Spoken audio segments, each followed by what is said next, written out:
Today I'm going to show you how to set up a trackpad, some options that are there on for your Mac laptop or for your wireless Bluetooth Mac trackpad. So to do this, we go into System Preferences. You can either do that by Apple Menu, System Preferences, or my favorite thing, Command Spacebar to open the Spotlight shortcut there and System Preferences, hit Enter, and then you can either click trackpad here, or you see this is here. You can just start typing trackpad, arrow down, and hit enter. Okay, you'll see these three bars across the top, these three tabs, and you can select tab to click with one finger. I like to do that because I don't always like that, that sound of the mouse clicking. So I like to select that so then I can tap and untap without having that clicking going on all the time. With the secondary click, that means that's in PC languages right click. In old Mac languages, control click. So like for example, if I'm here on the desktop and I control click, it brings up these options.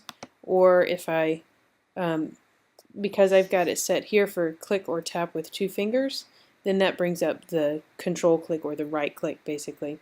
Or you can set it up, if you're used to a right click, you can do the bottom right corner, and that's what I did. I tapped the bottom right corner.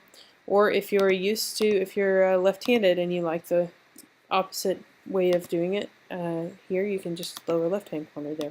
So just, explore around and see which one you like. I prefer click or tap with two fingers. I hardly ever use this, but it's on. I do use the move with three-finger drag. Again, I don't like the I don't like that click sound all the time. Plus, I don't like to wear out my trackpad, so I use the three-finger drag. It does take a little bit of getting used to, but it works well. Set your tracking speed for however you want. That adjusts how fast the mouse moves across the screen. This scrolling direction you can see here, of course, with the way they've got the video. Natural finger movement is basically like the way it would be on your iPhone or your iPad or your other, tablet, touchscreen device. If you go the other way by deselecting here, it will do what you're used to a trackpad doing. If you scroll down, it goes down. So it's just a little bit of getting used to, and you need to decide what you like. You can change it for however you like. You can zoom in or out with fingers.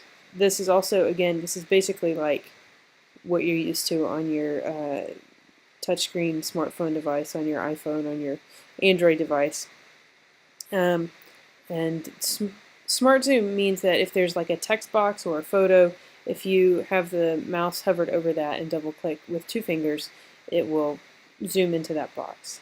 You can also rotate with two fingers just like you can on your phone or tablet. This is kind of the other gestures. You can select them however you want, but just know that they're there. I'll show you the favorite one that I use here. First, I use Launchpad a lot, and that just shows all my Launchpad, my applications. Pinch with thumb and three fingers. And then also there's the spread with thumb and three fingers to get rid of all the open windows in the available desktop. So those are just the basic things that you can do with your trackpad. You can always decide if you want, if there's 3 or 4 fingers. I just really recommend that you go through and set up your trackpad how you like it. If something's bothering you, then try to change it. Thanks for watching.